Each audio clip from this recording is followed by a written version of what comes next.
বিসমিল্লাহির রহমানির রহিম। আসসালামু আলাইকুম। আজ আমি ব্রয়লার মুরগির রান্না করে দেখাবো, আপনারা দেখতে থাকুন। এখানে আমি মুরগি ভালো করে ধুয়ে পরিষ্কার করে নিয়েছি। একটি কড়াইয়ে দিয়ে দিলাম সরিষার তেল,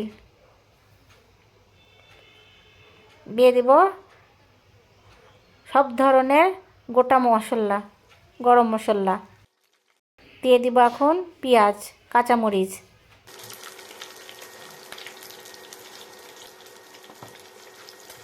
এখন দিয়ে দিব স্বাদ অনুযায়ী লবণ। এখন আমি ভালোভাবে আবার নেড়ে দেব।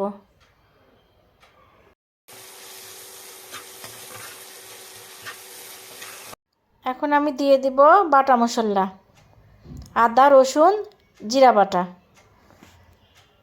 দিয়ে ভালোভাবে আবার কষিয়ে নিব।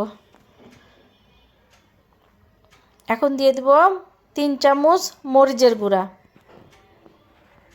2 চামচ হলুদের গুঁড়া। এখন আমি আবার ভালোভাবে কষিয়ে নেব। মশলা কষানোর জন্য গরম পানি দিয়ে দেব। এখানে আমি 2টা টমেটো কেটে দিয়ে দিয়েছি। এখন আমি ভালোভাবে কষিয়ে নিব। তেল ছাড়া পর্যন্ত মশলা ভালোভাবে কষিয়ে নিব। এখন আমি ব্রয়লার মুরগিগুলো দিয়ে দিব। ভালোভাবে এখন কষিয়ে নেব। দিয়ে দিব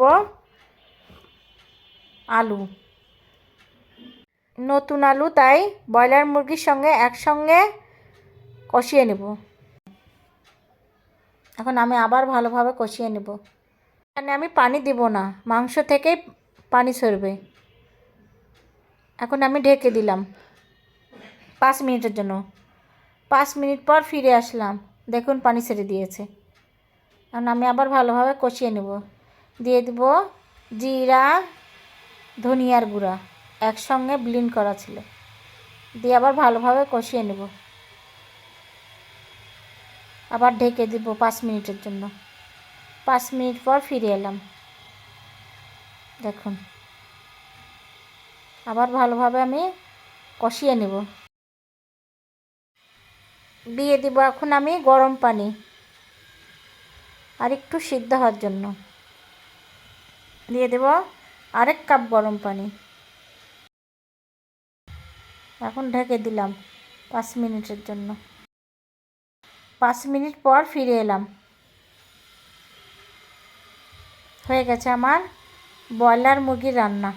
ভিডিওটি ভালো লাগলে আপনারা লাইক সাবস্ক্রাইব দিন প্লিজ।